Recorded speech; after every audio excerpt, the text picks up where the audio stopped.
Hello guys, good afternoon. Rick Vlogs TV back again to our new content. Ito pa ni bagong content natin guys. Ito po yung nililinis natin. Ayan po. Alam niyo guys, itong ano na to, itong nililinis ko na to na kapian. Umalis ako nito. Papunta ako Manila. 13 years po na bago po ako nakauwi. So, pag-uwi ko po, ganito na po. Yan. May mga bunga na po at marami po ang mga bulaklak nila guys. Ayan po. Iniwan ko to 50 ano lang po, 52 na puno. At inalagaan nila nanay tatay kasi lupa naman nila nanay tatay to. At ito parang ano lang po, tulong lang po na makatanim para ma-harvest po ng aking magulang. Ganun lang po. At ngayon, dito tayo naglilinis. Medyo malugluwag na po rin po yung ano natin, yung nalinis natin. So, dito na tayo sa taas. Yan guys. Nakakatuwa lang po dahil sa saglit na panahon.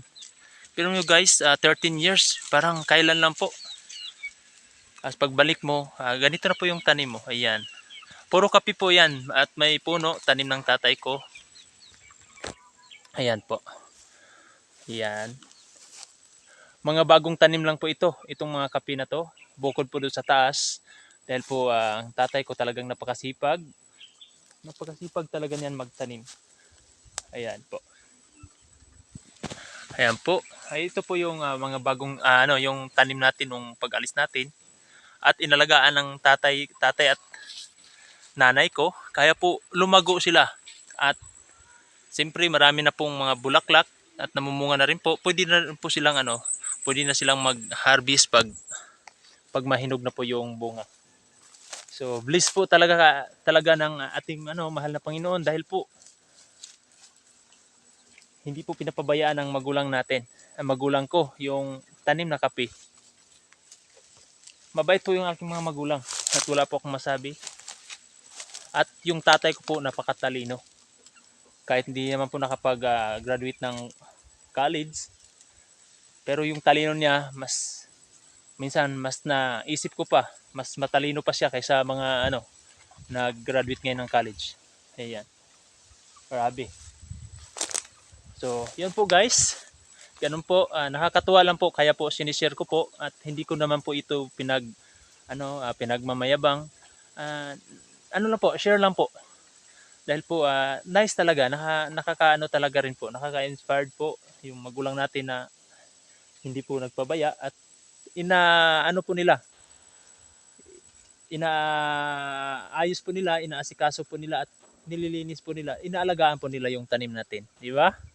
Pero sa kanila po talaga to.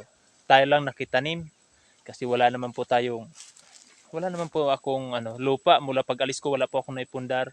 Yan po ang katotohanan. Siyempre lupa ng magulang sa kanila po yan. Hindi po pwedeng